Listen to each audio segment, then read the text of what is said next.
sound of creaking masts and tired, ragged breathing.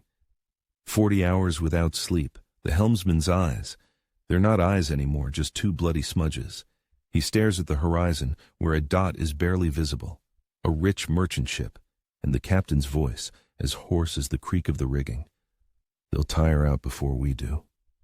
He pulls out a small keg, pours a thick, almost black liquid into mugs, and looks into the empty eyes of his exhausted crew. This will put the fire back in you, he promises. But he left out the most important part. That fire would burn them from the inside out. Science is clear. After 36 hours without sleep, your cognitive functions are comparable to being intoxicated, with a blood alcohol level of 0.10%. After 40 hours, the brain begins to rebel. It forcibly shuts down for microseconds in what is called microsleep. The helmsman at the wheel is literally fighting his own brain, which is trying to knock him out. We've all heard of pirate cruelty, but their most terrifying weapon was aimed not at their enemies, but at themselves. This is the story of the horrifying price they paid to pursue their prey for days on end, defying nature's most fundamental law, the need for sleep. This is a story of a chemical rebellion against the human body. Imagine trying to fuel an antique clockwork mechanism with rocket fuel. It might generate incredible power for a short time, but the price is the complete burnout and destruction of the mechanism itself. In the next 10 minutes, we will dissect the diabolical recipe for this cocktail, which we'll call Devil's Grog. We will see how it turned men into berserkers and understand why the price they paid was worse than any prison sentence.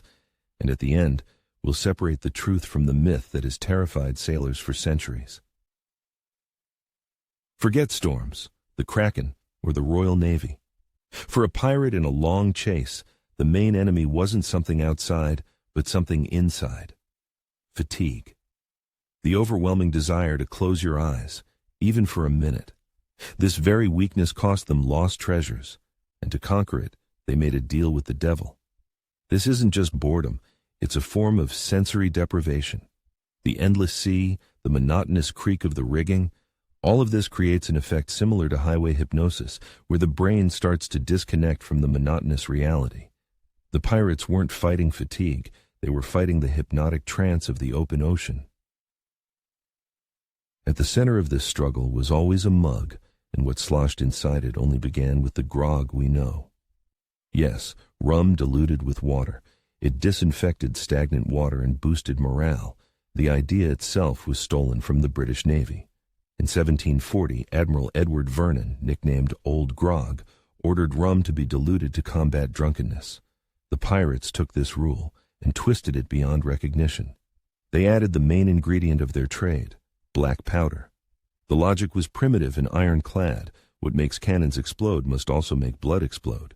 They didn't know chemistry, but they felt the effects of saltpeter or potassium nitrate, which makes up 75% of gunpowder. It truly did make the heart beat faster. But they weren't drinking a stimulant, they were drinking poison. The other components were sulfur, a known laxative, and charcoal. In large doses, saltpeter leads to kidney failure. Now, picture this. The salty air, the rocking ship. You're handed a wooden mug.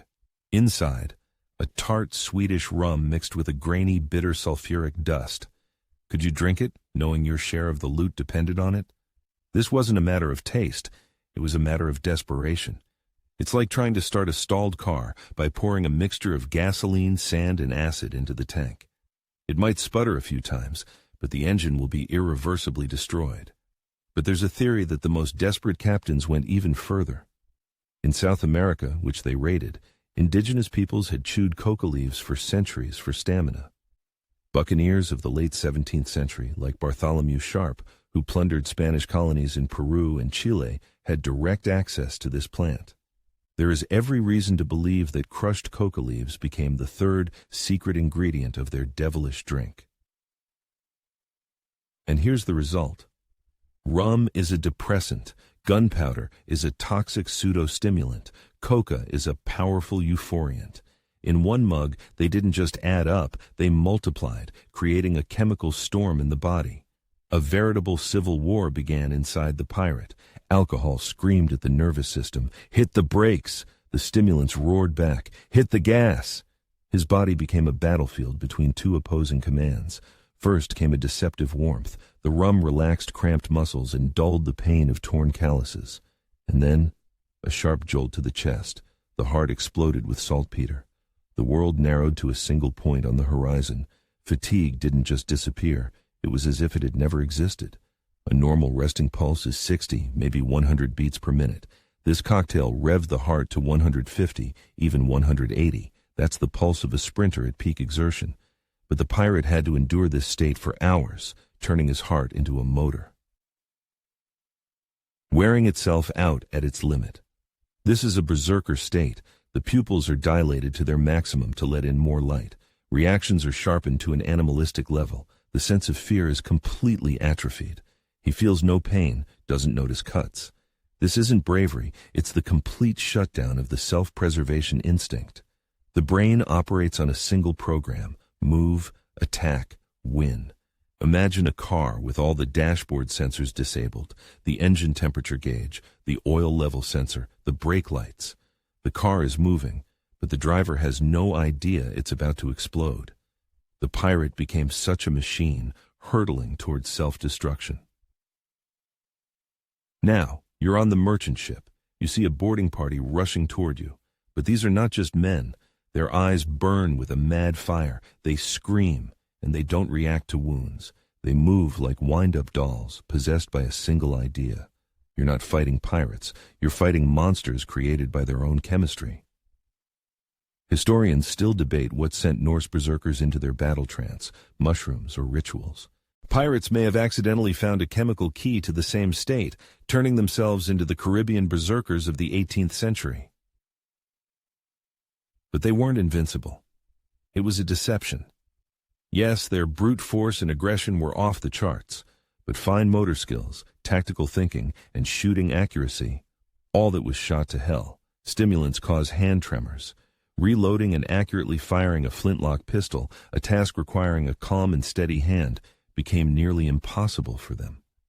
They were effective as a battering ram, but not as a scalpel. That's why they relied on cold steel and sheer momentum. This superhuman state could last for 10, 12, even 15 hours. They would win, seize the ship, divide the spoils. But for every hour of this artificial paradise, their nervous system was already writing them a bill. The chemical tide that carried them on its crest would recede, leaving behind only a depleted, ravaged nervous system, vulnerable to every fear and pain. It was the worst hangover in human history, multiplied by 10. The heart, revved up by saltpeter, now didn't beat but stumbled through fits of arrhythmia. The stomach, burned by sulfur and charcoal, was turned inside out from chemical burns to its lining. The kidneys screamed from the overload, trying to filter the poison, and every muscle, just an hour ago taut as a string, now burned with a dull, aching pain. The body transformed from a weapon into a personal prison. But the physical pain was just the prelude. The truly terrifying part began in the mind. The brain, scorched by stimulants and deprived of sleep, started a war with reality. The creak of a mast became a sinister whisper. A shadow from a sail in the corner of the eye became a figure with a knife. A crewmate simply sharpening his blade seemed like a conspirator preparing to strike from behind. The ship turned from a home into a floating torture chamber full of enemies. This isn't fiction. It's a classic symptom of sleep deprivation psychosis. The brain, desperate for dreams, begins to play them out while awake, mixing nightmares with reality. Let's create a scale of command disintegration. Physical exhaustion, 7 out of 10. Hallucinations, 9 out of 10. Level of mutual distrust, 10 out of 10. The probability of a mutiny over a misplaced glance was off the charts. Military psychologists call this a loss of unit cohesion. When soldiers stop trusting each other, the unit becomes just an armed mob. The Devil's Grog was a chemical weapon aimed at destroying the pirates' greatest asset, their crew. And there was only one way to end this agony: a new dose. The cocktail became both poison and cure, closing a monstrous circle. Each dose was a loan of energy taken from one's own body, but the interest on that loan grew exponentially. Very soon, a pirate wasn't drinking to become a berserker. He was drinking just to feel human again, to postpone the inevitable reckoning. They turned friends into enemies. They burned out their bodies. They willingly plunged into a hell of paranoia. The answer lies not in psychology, but in brain chemistry. This volatile mixture hit two targets precisely. It disabled the brakes in the prefrontal cortex, the center of reason, while simultaneously flooring the gas pedal in the amygdala, the center of fear and aggression. The result was the perfect chemical recipe for creating an impulsive, paranoid maniac on a confined vessel. Imagine the brain as a dashboard with three main gauges: adrenaline, the fight-or-flight system; dopamine, the reward and motivation center; serotonin, the regulator of calmness. Devil's Grog didn't just push the needles of these gauges into the red zone, it poured acid all over the dashboard. After such a tune-up, the gauges didn't just return to normal, they burned out forever. Irreversible damage to neural pathways occurred. First, the nitrates from the gunpowder triggered a fire alarm. This is called activating the sympathetic nervous system. The heart beats faster, blood rushes to the muscles, and breathing quickens. The body thinks it's in mortal danger and mobilizes all reserves. It's like having a siren blaring non-stop in your house. For the first 5 minutes, you're ready for a fight. After an hour, you start to lose your mind. After 12 hours, your nervous system simply burns out from the constant stress. Second, if the cocktail contained coca, another mechanism came into play. Coca leaves block the reuptake of dopamine, the pleasure molecule. Imagine dopamine is water filling a bathtub. Normally, when it's full, a drain opens to remove the excess. Coca plugged that drain completely. The tub overflowed, causing euphoria and a feeling of omnipotence, but eventually, the entire system was flooded and broke down. The constant bombardment of adrenaline and dopamine literally burned out the receptors.